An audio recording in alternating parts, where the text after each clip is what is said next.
I'm taking the team total. I'm taking first quarter, first half, full game, taking it all. OU all the way. I lost so much money on OU. Whoa, he has trouble with the snap, and the ball is free.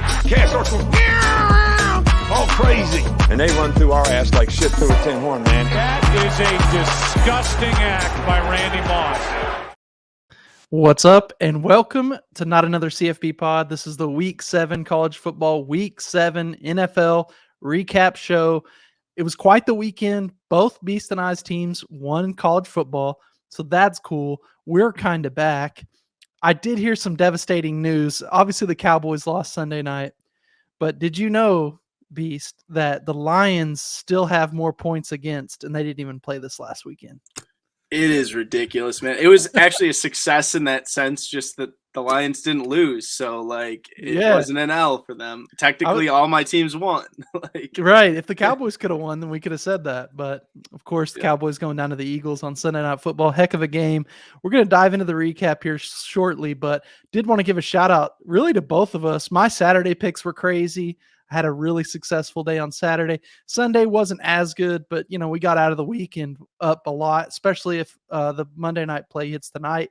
We've got the Broncos at the LA Chargers right now. I've got the Broncos and the under in a teaser, and they're scoring a lot of points. So I'm a little nervous, but what kind of weekend did you have?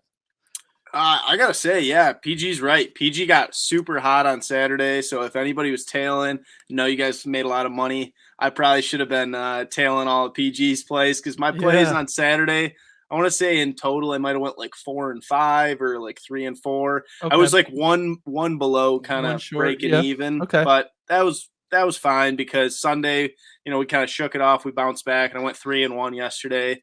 Kind of grab a couple units back. So it was a good Sunday. We've kept up the NFL. Just got to get back on college, Dude. So you're kind of in the same boat as me where it's overall it was a good winning weekend. Nothing insane because you got to really string. That's what's tough about, I will call it our job, but what we're doing is it's really hard because if you kill it in one thing, you got to kill it again the next day to really keep the momentum going. But been an awesome season for us both, really.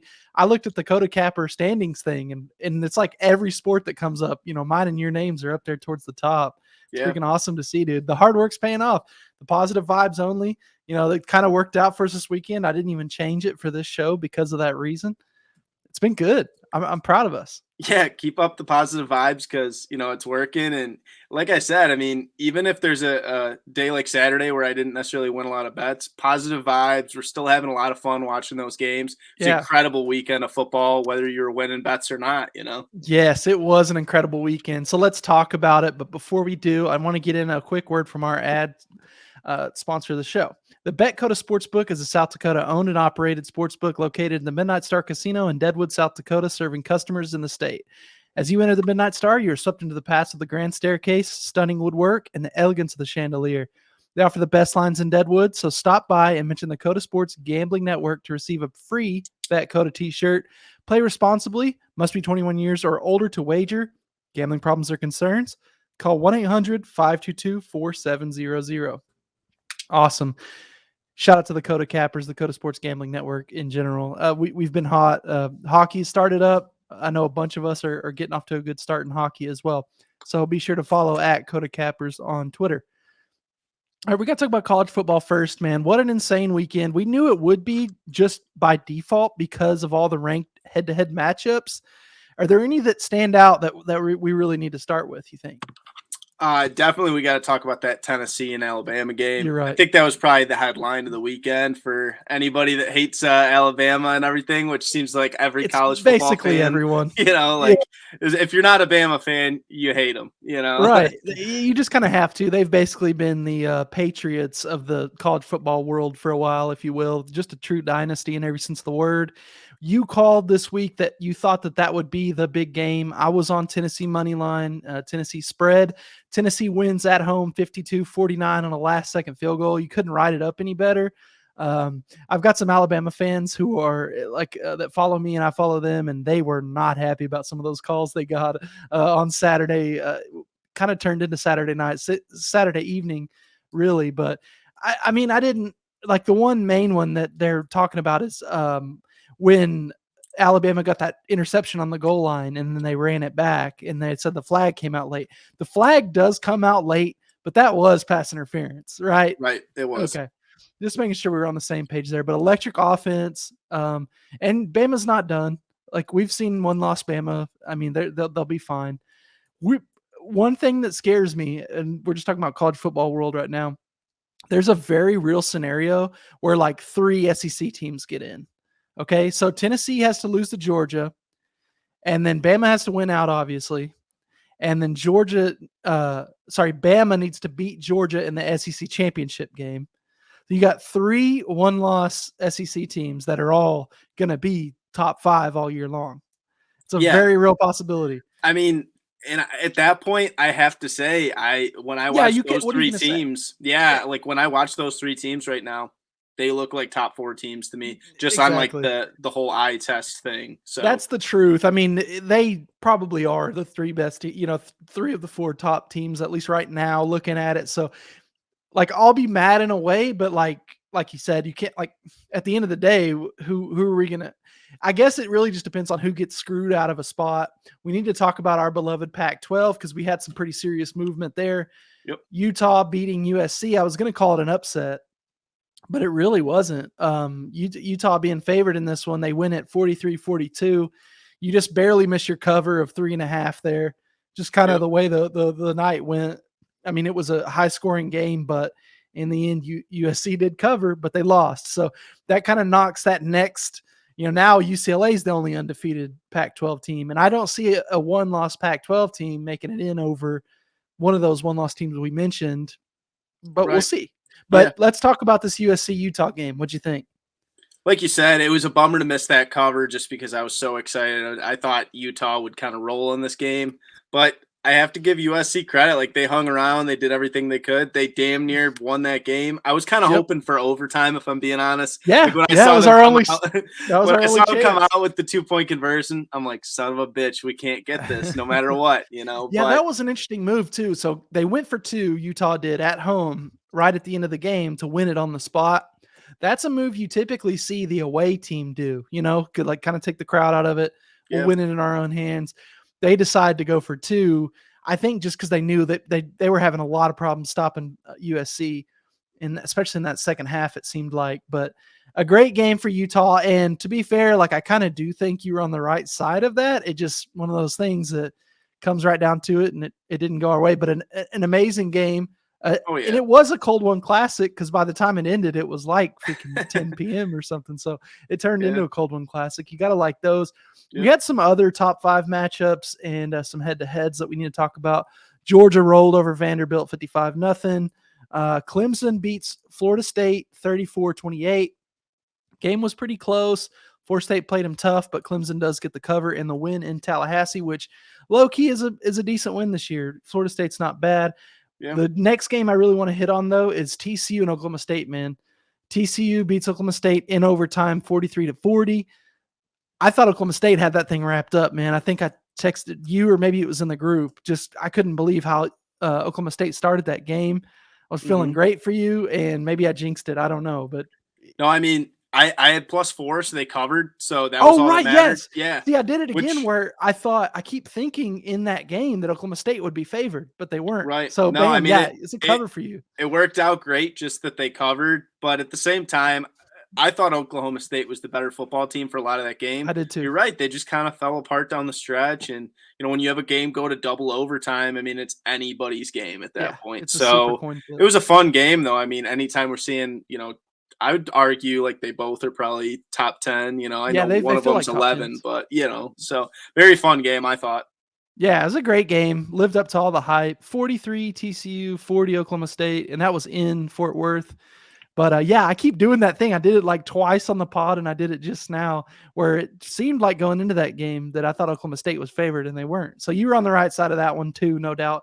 Probably should have got because did you sprinkle their money line too? I didn't take their money line. I Okay. just did the +4. But the weird thing about that line was it was a very, very public line by the time game time came around, and it actually had moved to like 5.5. So I was like, this is not good. There were a lot of lines in college football this weekend that I felt like were very square, very public, Yep. that Vegas, kind of took a beating on in a certain sense. But Yeah. I think they made their money back on plenty of other NFL games and everything else with all the Yes. upsets. I think that you're right. I think the public did well on college football Saturday, and then, like, basically they always do, the public did bad on Sunday. But we'll talk about that Sunday. It was a good Sunday. We had NC State Syracuse. I had Syracuse -3.5. Syracuse wins at 24-9. Of course, no Devin Leary for NC State, so Yep. I mean, what were they going to do? But glad to be on the right side of that one. Mississippi State and Kentucky. Kentucky takes Mississippi State down 27-17. Again, a solid game, but it was on SEC Network. I want to say I don't even know if I caught a snap of that, to be honest. So there's not much I can say about it. How about you?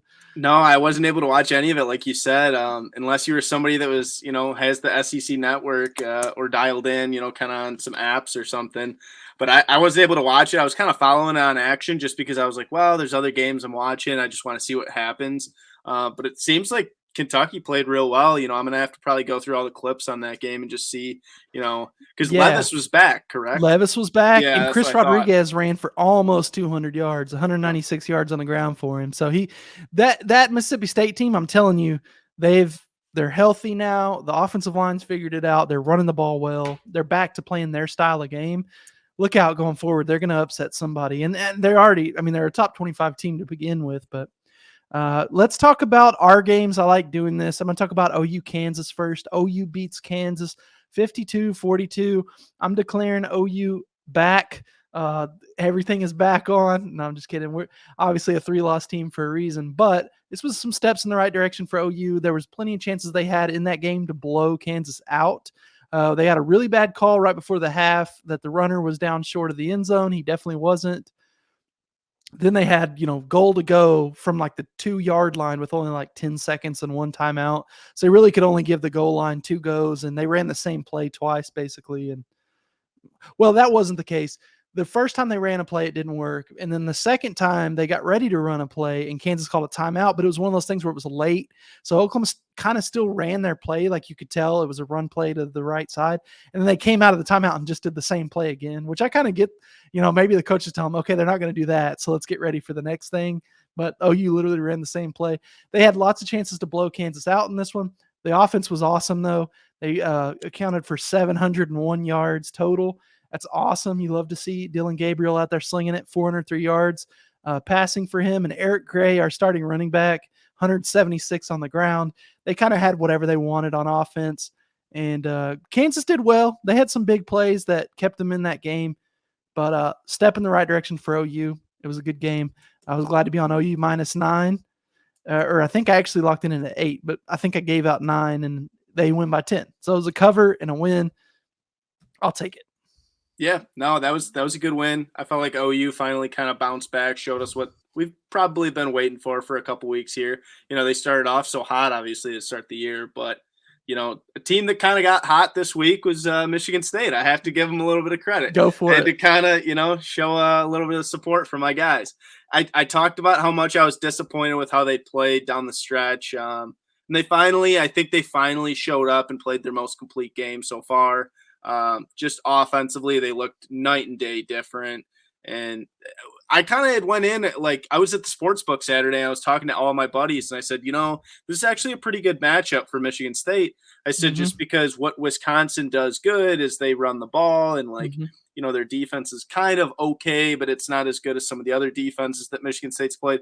So I was like, they're not going to throw the ball over Michigan State. And that's like something that you have to be able to kind of do if you want to beat Michigan State. So Michigan State was kind of able to kind of just get this one going, stayed in the game throughout, I want to say they were down 14-7 at half, just stayed in it, fought back, kind of third quarter, fourth quarter, got it going. And then finally in overtime, they just kind of outlasted them.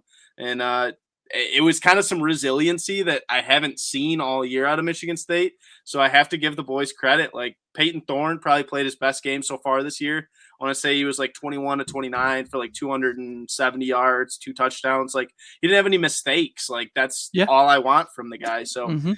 I'm not saying they're going to do anything against Michigan in 2 weeks, but they got a bye week this week. So there's an extra week to prepare. And that's Michigan State's thing, man. They just Yeah. love preparing for that and just treating it like it's their Super Bowl. And they're going to, because this season is kind of down the dumps. So that's Yeah. going to be their Super Bowl in 2 weeks. Do not be surprised if it's a closer game than expected. Like, We'll probably be riding the Michigan State Spartans on the spread at least. We'll see. I'm looking forward to that. OU's got a bye week this week too, so we'll see. They're going to be playing Iowa State, who was at Texas. I don't know if you caught any of this game, but it was actually really good. I think I said on the pod I thought it would be a good game. Texas wins 24-21. Iowa State had a bunch of chances. There was kind of a play late where it looked like his quarterback got roughed, and or at least it should have been. I think they wanted targeting, and they didn't get it. Iowa State threw an interception in the end zone early in that game to take a big lead. Didn't quite go their way, but that's kind of how their season's been. It's a sneaky game for OU. I really hate it because Iowa State's on a bye too, and they're a lot better than their record would indicate. yeah. Let's move on to some other games. Illinois beats Minnesota 26-14. Man, the Illini, you're the Big Ten guy here. What's the expectations for Illinois now? I mean, they're top 25 and just beating everybody. At this point, I don't see why Illinois couldn't make a push, out in the West right now. We keep saying that, Illinois, like, they just keep winning. Every time I want to say, well, it's Illinois, they're not that good. They just keep winning. So if we want to disrespect them, they're just going to keep doing this. I'm not saying it was the prettiest win over Minnesota, but hey, Minnesota's got a nice defense and they put up 26. They grinded it out, and give the boys credit, man. Yeah, I love it. I love it. No, I don't know. I also want to say that we became a James Madison podcast last week, and they lose their first game of the year this week to Georgia Southern, 45-38. Georgia Southern, a good program, and that was the best team James Madison had played so far. Sucks to see them lose, but I think we know what James Madison is now. I think they're just an automatic over team, so we'll keep an eye on them, but a tough loss for our Dukes. Kind of looking down the line here. If you want to mention any games, you can throw them out there. The one I want to hit on is Arkansas BYU. Arkansas wins 52-35. A great game for Arkansas. That was a team that I threw on late. I didn't even give that pick out, but I jumped on Arkansas, and it was a really good call. So I don't know if you caught any of that game, but Oh, I did. Yeah. Shout out my boy Breeze Picks. We were at the sports book on Saturday, and he's like, dude, I just don't understand why Arkansas is +1. Like, I think you should take it. And I started looking into it. I'm like, dude, KJ's playing, right? And he's like, yeah. He's like, I'm not getting it. He's like, I feel like BYU is good, but how good are they? And I'm like, dude, you sold me. I'm in. But I was like, I'm not going to give it out because it was like really late. It was like 10 minutes before game time. So we threw it on there, and dude, we just watched the Hogs just go to work. So it was pretty awesome. Good. 52 points, man. They were rolling. Yeah, they look kind of healthy now. I think that's the biggest thing. They've kind of got their team together. And part of the reason I took that is I remember watching BYU a few weeks ago when they were playing Utah State, and the way Utah State dominated the line of scrimmage was like immediate red flag. Like if you're a hashtag football guy like us and you see a team just getting bullied in the trenches like that, you go against them when you can, especially when they're playing a running team. So I was all over it there in the last minute, and looking back, I wish I could have gave it out, but is what it is. Still a great Saturday for us. One other game I want to throw out there, and this is mostly because you had LSU, but LSU goes to the Swamp at night, beats Florida 45-35. You were on the LSU spread. What'd you think of that one? Yeah, I finally hit a money line dog. I kept saying, man, like this is the one thing I haven't been hitting this year. Yep. And I'm not saying it was a big dog, but hey, they, like you said, they had to go into the Swamp. They had to get it going, and Jaden Daniels, you have to say, like he's playing some good ball. The whole team played good. 45 points. Yeah. I thought Florida was, a respectable team in the SEC. I'm not saying they're going to win the SEC, but they've had some nice wins. Obviously, we saw them beat Utah earlier this year, so they've got some nice wins on their resume. So good for LSU, man. Yeah, good win for them. And they finally started using Keyshawn Boutte, which they've been having a hard time getting him going, but he goes for 115 yards in that one. So a good one for him. I don't know, Beast. Is there any other ones you want to hit on before we move on to the NFL? Because we had a pretty loaded NFL slate. No, I mean I'm ready to move on. I think we Okay, covered so college. right, let's talk about the NFL then. We had the Commanders Bears on Thursday night. Commanders win 12-7. We were on the under 38.5 or 39. I can't even remember what the It number was was, but low. it was never a sweat.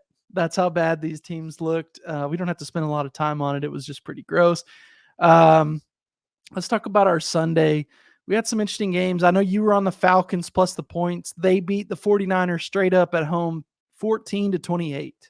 Mariota, dude, he looked pretty good. The team, I mean, they're what I say, the Frisky Falcons? Is that what I was calling them? Frisky Falcons. I mean, hey, Frisky Falcons, the fighting Falcons, however people want to go with it. We said it last week. We've been saying it for weeks now. Maybe we're more of a Falcons podcast. I think we need to than say a James Madison podcast. It needs to be said. I said it to my brother on Sunday. I said, out of all the teams that are like considered bad in the NFL right now, I said the Falcons are the best bad team. Yeah. I said it's almost like when the Lions last year just kept covering the spread, and Yeah. everybody's like, this team is like, the Lions had like 11 losses or whatever at one point, but they had covered like 8 or 9 of their games. And it was like best team to bet on, but they might not be that good.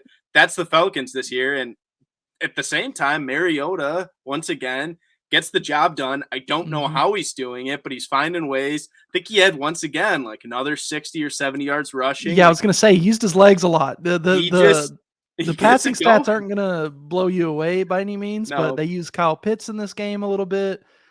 Mariota used his legs, and they found a way to get it done. Again, 28-14 at home. Good win for them. Patriots Browns. Bailey Zappi wins at Cleveland 38-15. Bailey Zappi, man, I think they've got a true quarterback controversy in New England. I mean, Bailey Zappi, it's hard to argue with the results right now. Yeah, the big question becomes now, what do you do with Mac Jones? Do you hand it over? Is it, Bailey Zappi's thing?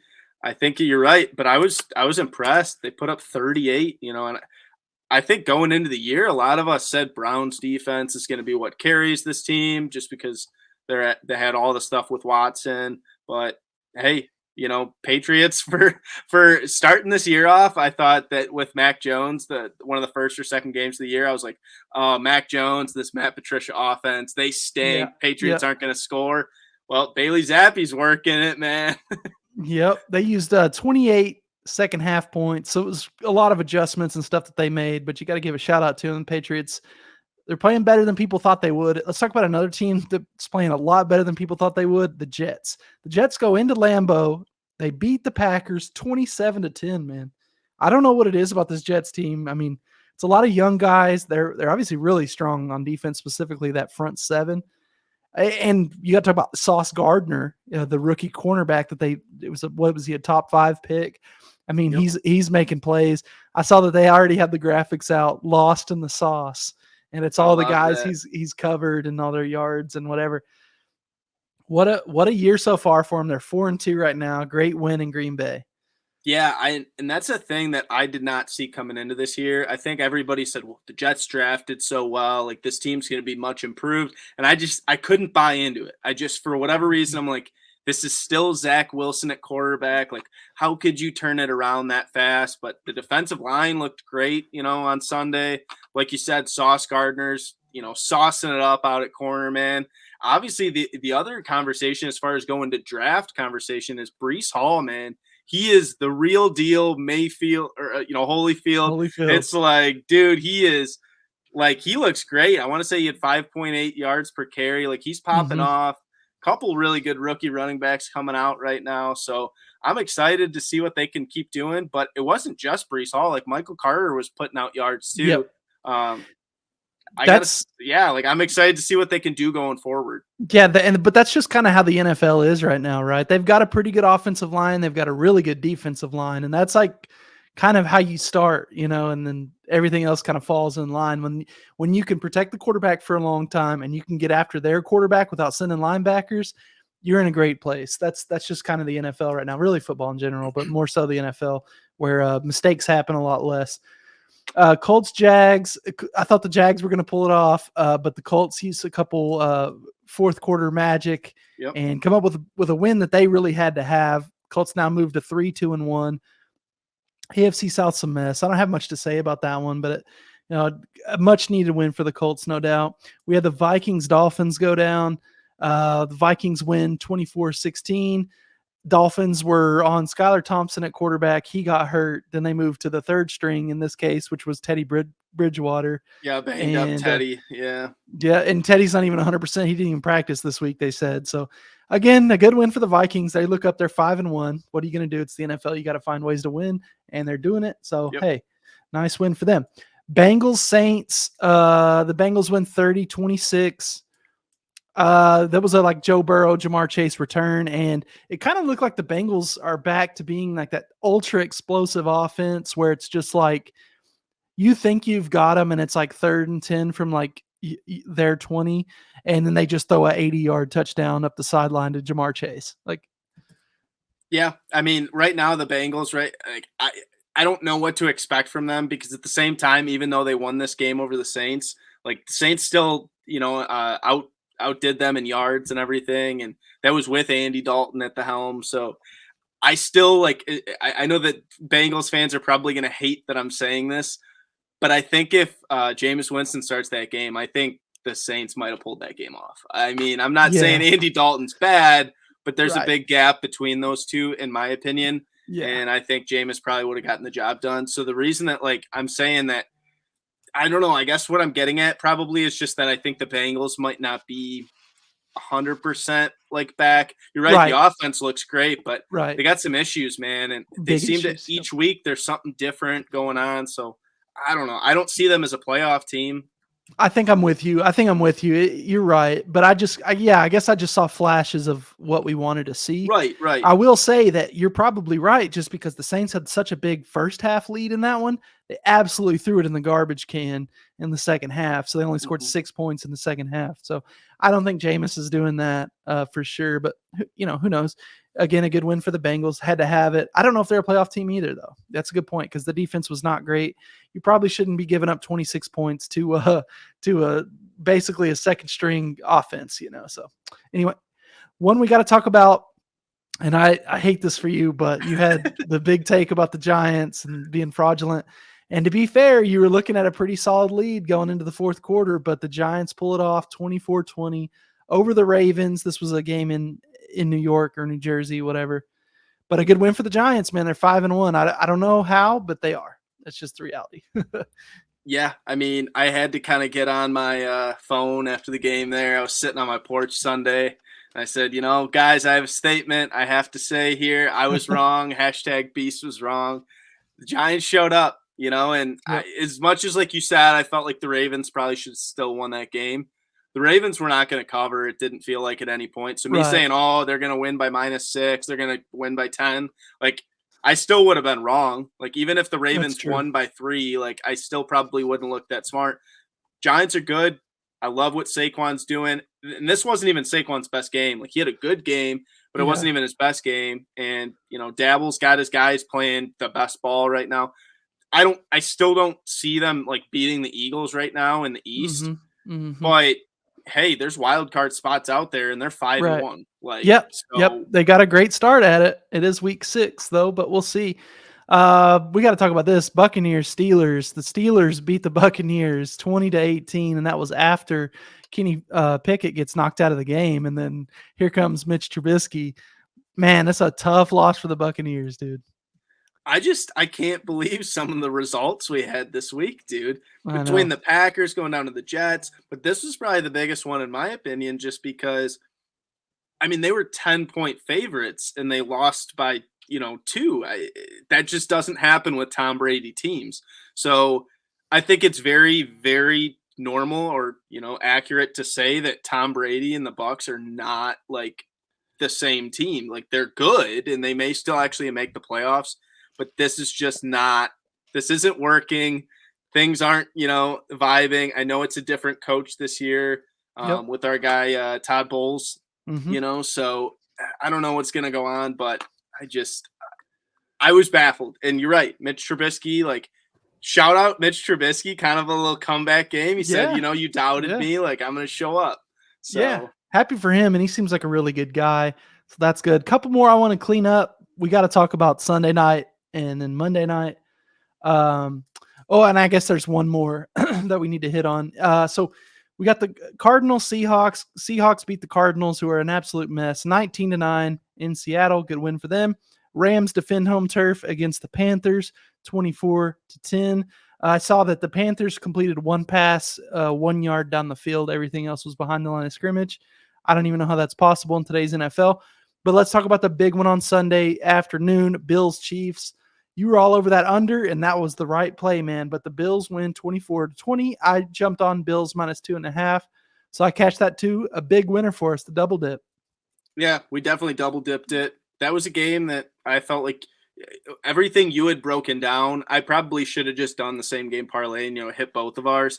But I was like, well, I already got one play on it. And similar, I mean, both of our descriptions, I feel like ended up being perfect. The same thing I said of this under, I said it just feels like the public by game time, it was 72% of bets were on that over. And I was like, this is going to be such a highly watched game, such a highly bet game. This is everybody's thinking, this is your divisional playoff game from last year. So much fireworks. And I just was like, I don't see it happening 2 years in a row. And it didn't. It was just very much the NFL capitalizes on everyone remembering, oh, that playoff game was so good. Yep. And it doesn't work like that. So good for the Bills, though. Yeah, great win for the Bills and Bills Mafia. I texted our good friend Meerkat right after, and he was just everything was in all caps, and he was happy as can be. And he had a bunch of tweets go viral on Sunday too, so I'm happy for him. He's killing it on Twitter. I love that guy. But you had to be feeling good after that first quarter was 0-0. That's a great start.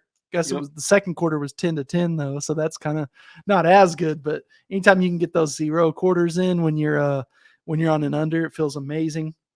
Let's talk about the Sunday night game. My Cowboys lose to the Eagles 17-26. Did want to give congratulations to the Eagles for winning their second Super Bowl in recent memory. That was huge for them to beat Cooper Rush at home. Absolute massive victory. You'd think it was their first one, but it was. Truthfully, the Cowboys kind of own the Eagles. I think the Cowboys have won 7 of the last 10 in this matchup. So I get being excited, just kind of messing around. Nah, but I mean, Cooper Rush had 3 interceptions. We were never going to win that game against a good Eagles team with 3 interceptions, but we almost did. The Eagles won the first half 20-3. The Cowboys won the second half 14-6. So that's a second half victory as far as I'm concerned. But a good win for the Eagles. They kind of showed that they're pretty legit. I mean, this isn't the healthy Cowboys, obviously, but a good win for them. I'm excited to see what happens in that next matchup this year, just to see what happens with Dak, because Cowboys had more yards. And I mean, it wasn't like it was within a couple. It was 315 to 268. So like the Cowboys defense, although they allowed 26 points, like they also had to deal with their offense having 3 turnovers. Like that's hard on a defense. Like Cowboys defense actually held them to only 268 yards. Like that's not bad. The points, obviously, it doesn't look great. But like I said, when your quarterback turns it over 3 times, like the defense is gassed at times and they're not going to always, play their best. That's where the difference, I think, comes in of when Dak is back. I'm not saying Dak's not going to turn it over, but I don't think he's going to play as bad as Cooper Rush did. And I think you made the statement in the group chat on Sunday night. You were like, this is why we say like Cooper Rush just isn't the guy. It's a fun Cinderella story, and we want to say, oh, this is cute, and like we're all having so much fun with this idea. And like First Take is making all these like points on ESPN. I don't know. Maybe Dak isn't the guy. It's like just calm down. This is exactly what we expected to happen. Yeah, like Cooper Rush's final stat line: 18 of 38, 181 yards, 1 touchdown, 3 interceptions. Yeah. So he's not that guy. But that's okay. He's a backup. Shout out Cooper Rush for kind of getting the job done for a few weeks. But that's what someone said. They said job done because he's got this team at a 4-2 record right now. Give the keys to Dak now. They said if it was an emergency, Dak could have played this week. But I'm glad that they chose to wait an extra week. We've seen, especially with quarterback hand injuries, what can happen if you rush them back. We saw that with Russell Wilson last year, I want to say, or maybe that was 2 seasons ago, where he probably came back a little early from an injury, and it was absolutely terrible. So rather than Dak getting embarrassed on national TV, let Cooper Rush get embarrassed. But a good game. It was a really good game. Obviously, Monday night, we can't give you too much of a breakdown, but at the half, Broncos are up 13-10. As a guy with the under, it's maybe a few too many points, but we're still on pace. We're looking good. By the time people listen to this on Monday, they'll know if I had a 2-0 night or a 1-1 night because the New York Rangers won for me in hockey. So there we go. Let's get into one big take. We forgot to do this last week. This is a good part of the show. We just kind of get off a big take, football take usually from the weekend. So I'll let you go first, Beast, and then I'll follow you up.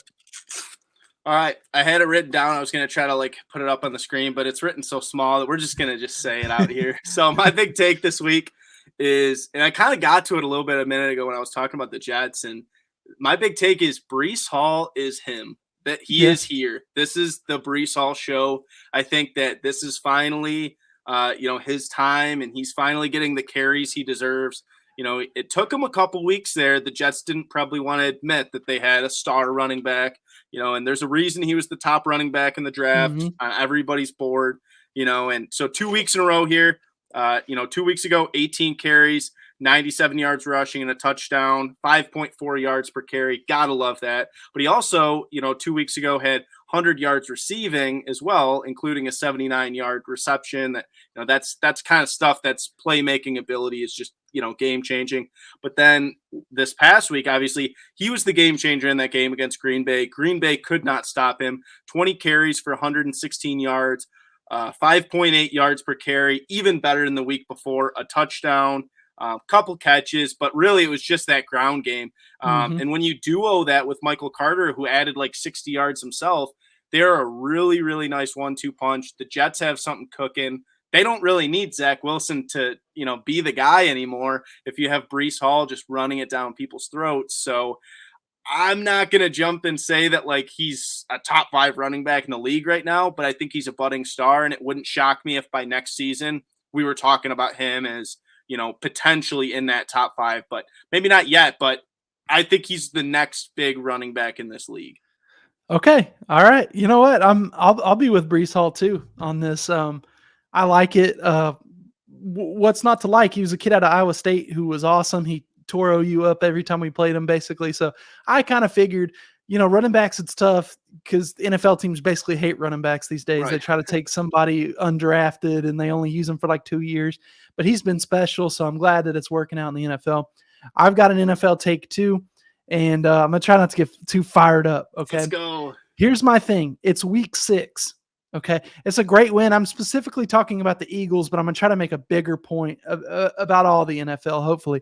It's week 6. It's a 17-week season, okay? We had 2 different clips of the Eagles coach talking about, y'all effing lost. Let's effing go.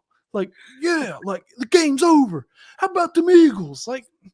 I get that that's Philly and so that's why I'm trying not to make this take only about them, but I think everyone right now thinks the Eagles are the best team or whatever because they're undefeated. Or let's look at some other teams who have great record. Well, the Vikings are 5-1. Do we think the Vikings are just going to roll through the NFC North? Maybe so, because the Packers apparently stink. But my greater point is, we do this every year where some team comes out of the gates hot. It's been Arizona in the past, right?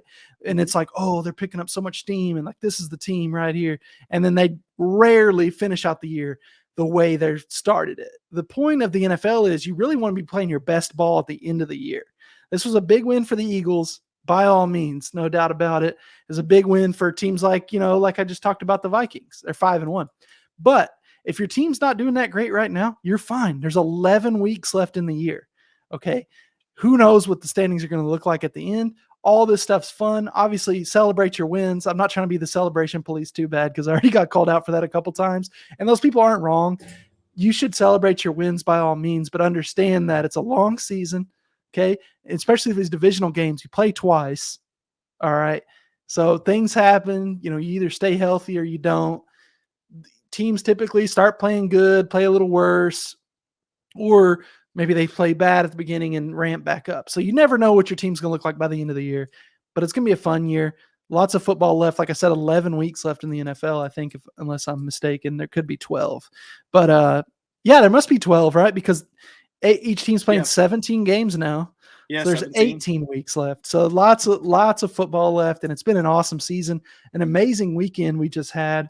Anything you want to say before we close out?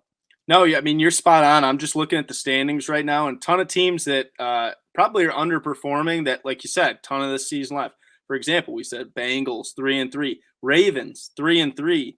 We're looking at the Chargers, who I thought would probably be a playoff team entering the year, Yep. 3-2.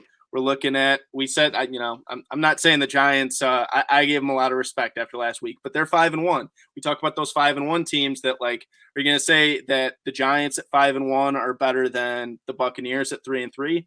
I don't know. Like, that's a discussion to be had. But Yeah, Buccaneers at 3-3, that's a team that everybody probably would have slotted into the playoffs and winning that division. And right. now they're tied with the Falcons, I think, for that division right now. Right, and that's kind of my point is the Buccaneers. Yeah, like if you put that up there and say, are the Bucks better than the?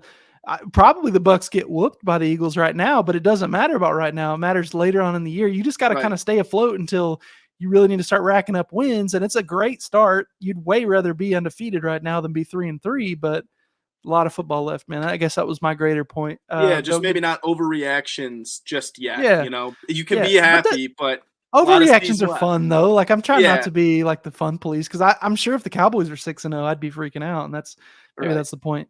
But anyway, this was a great pod, a great weekend of football. I'm glad we got it in, my man, and we'll catch you guys. Let's see, Friday morning. It'll be a big time show. Should be a fun weekend. My team's on a bye, OU that is. Michigan State as well. Okay, well, but we'll be locked in on the other games. Yeah, for sure. sure. Still be a full slate. Okay, we'll catch you guys next time. Peace. Peace out.